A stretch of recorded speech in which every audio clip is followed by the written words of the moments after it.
Tilapia মাছ খাওয়া স্বাস্থ্যের জন্য ক্ষতিকর হতে পারে। ওমেগা-6 ফ্যাটি অ্যাসিডের পরিমাণ বেশি। তেলাপিয়া মাছে ওমেগা-6 ফ্যাটি অ্যাসিডের পরিমাণ বেশি থাকে, যা শরীরের প্রদাহ বাড়াতে পারে। অতিরিক্ত ওমেগা-6 ফ্যাটি অ্যাসিড হৃদরোগ, আর্থ্রাইটিস এবং হাঁপানির মতো রোগের ঝুঁকি বাড়াতে পারে। দূষিত পদার্থের উপস্থিতি। অনেক সময় তেলাপিয়া মাছ দূষিত জলে চাষ করা হয়, যার ফলে মাছের শরীরে ক্ষতিকর রাসায়নিক পদার্থ জমা হতে পারে। এই দূষিত পদার্থগুলো খেলে শরীরে নানা ধরনের স্বাস্থ্য সমস্যা দেখা দিতে পারে। অ্যালার্জির ঝুঁকি। তেলাপিয়া মাছ কিছু মানুষের মধ্যে অ্যালার্জির প্রতিক্রিয়া সৃষ্টি করতে পারে। অ্যালার্জির লক্ষণগুলোর মধ্যে রয়েছে ত্বকে ফুসকুড়ি, চুলকানি, বমি বমি ভাব এবং শ্বাসকষ্ট।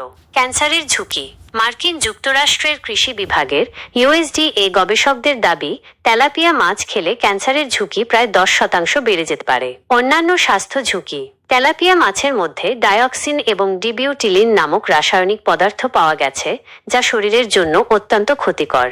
তবে তেলাপিয়া মাছের কিছু উপকারিতাও রয়েছে, যেমন এটি প্রোটিনের একটি ভালো উৎস।